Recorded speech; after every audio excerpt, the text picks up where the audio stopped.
கர்த்தருடைய தூதனானவர் அவளை வனாந்தரத்திலே சூருக்கு போகிற வழியருகே இருக்கிற நீரூற்றண்டையில் கண்டு, சாராயின் அடிமை பெண்ணாகிய ஆகாரே, எங்கே இருந்து வருகிறாய், எங்கே போகிறாய் என்று கேட்டார். அவள், நான் என் நாச்சியாராகிய சாராயை விட்டு ஓடிப்போகிறேன் என்றாள். ஆண்டவர் ஆகாரை பார்க்குறாங்க.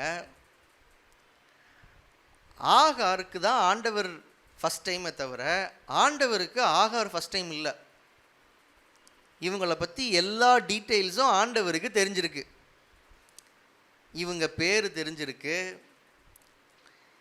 இவங்க யாருடைய அடிமை பெண்ணுங்கிறது முதற்கொண்டு தெரிஞ்சிருக்கு. இப்போது கூப்பிடும் போதே ஆண்டவர் எப்படி கூப்பிடுறாரு? சாராயின் அடிமை பெண்ணாகிய ஆகாரே. அடுத்த வார்த்தை என்ன சொல்கிறாரு? எங்கே இருந்து வருகிறாய், எங்கே போகிறாய். இவ பேரையும் ஊரையும் இவளுடைய பொசிஷனையும் இவ எஜமானி அம்மா பேரையும் தெரிஞ்சிருக்கிற ஆண்டவருக்கு இவ எங்கேருந்து வாரான்னு தெரியாமல இருந்திருக்க போது. ஆண்டவர் இந்த கேள்வியை கேட்டதுக்கு காரணம், இந்த அம்மா எங்கே இருந்து வருது எங்கே போகுதுங்கிறது ஆண்டவருக்கு தெரியாததுனால இல்லை, ஆகாருக்கு தெரியாததுனால. நம்மை காண்கிற வரை நாம் காணும்போது, நாம் அவரை சந்திக்கும் போது நடக்கிற முதல் காரியம் என்ன அப்படின்னா, நாம் யார் என்பதையும், நாம் இருக்கிற இடம் என்ன என்பதையும், நாம் போகிற பாதை இன்னது என்பதையும் அவர் நமக்கு உணர்த்துவார். ஆண்டவர் அந்த அம்மாவை சந்தித்த உடனே அவர் கேட்குற முதல் கேள்வி, நீ எங்கேருந்து வர, நீ எங்கே போகிற. கிறிஸ்தவ வாழ்க்கையில், விசுவாச ஜீவியத்தில் நாம் யாருங்கிறதையும், நம்ம வாழ்க்கையினுடைய நோக்கத்தையும், நாம் போக வேண்டிய இடத்தையும் மறந்து நம்ம லைஃப் எங்கேயோ திரும்பி வேறு டைரக்ஷனில் போயிட்டுருக்கு. சில நேரம் எங்கே போகிறதுனே தெரியாமல் ஒரே இடத்துல வனாந்திரத்தில் சுற்றிக்கிட்டே இருக்கு. வாழ்க்கையில் நம்ம முன்னேறி போகிறோங்கிறது முக்கியம் இல்லை, சரியான திசையில் முன்னேறி போகிறோமாங்கிறது தான் முக்கியம். வாழ்க்கை போகிற போக்கில் வேகமாக போயிட்டே இருக்கிறோம் பிரதர். சரி, எங்கே போயிட்டுருக்கீங்க? அதான் தெரில பிரதர், எங்கேயோ போயிட்டுருக்கேன், வேகமாக போயிட்டுருக்கேன். எதுக்கு வாழ்கிறீங்க? உங்கள் லைஃபுடைய பர்பஸ் என்ன, உங்கள் வாழ்க்கையினுடைய நோக்கம் என்ன, அது தெரியாமல் தானே சுற்றிட்டு இருக்கேன். ஆண்டவர் உங்களை சந்திக்கிறாருன்னா, உங்கள் லைஃப் இப்போ எந்த இடத்துல இருக்குது, உங்கள் லைஃப் எங்கே ஆரம்பிச்சுது, உங்கள் லைஃப் போய் சேர வேண்டிய திசை எது, ஆனால் நீங்கள் இப்போ போயிட்டுருக்கிற திசை எது, இது எல்லாத்தையும் உங்களுக்கு உணர்த்துவார். அவருடைய அந்த ஒரு சந்திப்பு நீங்கள் யார் என்பதை உங்களுக்கு உணர்த்தும். அது ஒரு கண்ணாடி மாதிரி. நம்ம கண்ணாடியில் நம்ம முகத்தை பார்க்கும்போது நம்ம முகத்தில் என்ன இருக்கோ அது காமிச்சு கொடுக்குதில்ல.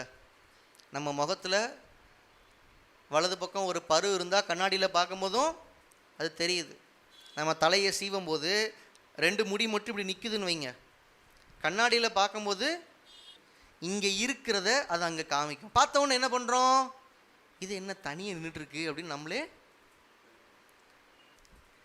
ஸோ நம்மக்கிட்ட என்ன பிரச்சனை இருக்குது, எதை சரி செய்யணும், இதை நமக்கு வெளிப்படுத்துறது தான் கண்ணாடி. ஆண்டவரோடு கூட இருக்கிற அந்த சந்திப்பு, ஆண்டவர் நம்ம சந்திக்கும்போது அந்த எக்ஸ்பீரியன்ஸும் ஒரு கண்ணாடி மாதிரி. அவர் நம்மளை உட்காந்து சிந்திக்க வைப்பார். எல்லாத்தையுமே அவரே சொல்ல மாட்டார், சில நேரம் சில கேள்வியை கேட்பார். அந்த கேள்வியின் மேலே நம்மளை யோசிக்க வைப்பார், நம்மளை நிதானித்து பார்க்க வைப்பார். நாம் யார், நம்ம லைஃப் எங்கே துவங்குச்சு, நம்ம இப்போ எங்கே இருக்கிறோம், நம்ம இப்போ இங்கே என்ன பண்ணிகிட்ருக்கிறோம், நம்ம லைஃப் எதை நோக்கி போகுது. யோசித்து பார்த்தா நிறையா நேரத்தில் நம்ம வாழ்க்கை பணத்தை நோக்கி போகுது, புகழை நோக்கி போகுது, இல்லை யாரோ ஒருவரிடத்துல நம்மளை நிரூபிக்கணுங்கிற அந்த ஒரு இடத்தை நோக்கி போகுது. நம்முடைய லைஃப் டைரக்ஷனை யார் யாரெல்லாமோ அவங்களுடைய விருப்பம் போல திருப்பி இருக்கிறாங்க. ஒருத்தர் நம்மளை பார்த்து ஒன்று சேலஞ்ச் பண்ணிட்டா போதும், அவங்களுக்கு நம்மளை ப்ரூவ் பண்ணுறது தான் நம்ம லெக்க வைப்போம். அன்னையிலேருந்து நம்முடைய ஆசை, நம்முடைய ஜெபம், நம்முடைய உழைப்பு, நம்முடைய முயற்சி அந்த லெக்கை அடைவதே. நம்மளால் இதை செய்ய முடியாதுன்னு ஒருத்தர் சொல்லிட்டா போதும், இதை செஞ்சு காமிக்கிறேன். யாராவது ஒருத்தர் நம்மளை ரொம்ப கேவலமாக பார்த்துட்டாங்க, அற்பமாக பார்த்துட்டாங்க அப்படின்னா அவங்கள விட உயரணுங்கிறது நம்முடைய லெக்கா மாறிடுது. அதுக்காகவே ரொம்ப தீவிரமாக முயற்சி எடுக்கிறோம், பிரயாசப்படுறோம். நம்முடைய வாழ்க்கையின் நோக்கம் என்ன? நம்முடைய வாழ்க்கையில் இப்போ நாம் எங்கே இருக்கிறோம்? நம்ம லைஃப் எதை நோக்கி போயிட்டுருக்கு? ஆண்டவர் இதை இன்னைக்கு கேட்குறாரு. ஆகாரே, எங்கே இருந்து வருகிறாய், எங்கே போகிறாய்? ஆகாருடைய பதிலை பாருங்க, 8வது வசனத்தின் 2வது பகுதி. அவள், நான் என் நாச்சியாராகிய சாராயை விட்டு, என் லைஃபுக்கு ஒரு நோக்கம் கொடுக்கப்பட்டது, அது சாராளுடைய அடிமை பெண்ணாக இருக்கும்படிக்கு எனக்கு நோக்கம் கொடுக்கப்பட்டது. எனக்கு கொடுக்கப்பட்ட லைஃப் அதுதான், எனக்கு கொடுக்கப்பட்ட மிஷன் அதுதான். நான் இவ்வளவு நாள் அங்கே தான் இருந்தேன், எனக்கு கொடுக்கப்பட்ட வேலையை சரியாக செஞ்சுட்டு இருந்தேன். இப்போ நான் அங்கேருந்து கிளம்பி எங்கேயோ போகணுன்னு நினச்சிட்டு இந்த பக்கமாக வந்தேன், இப்போ எங்கே போகிறதுன்னு தெரில. அதை ஆண்டவர் ரியலைஸ் பண்ண வைக்கிறார். இன்னைக்கு உங்கள் வாழ்க்கையினுடைய திசையை தொலைச்சிட்டு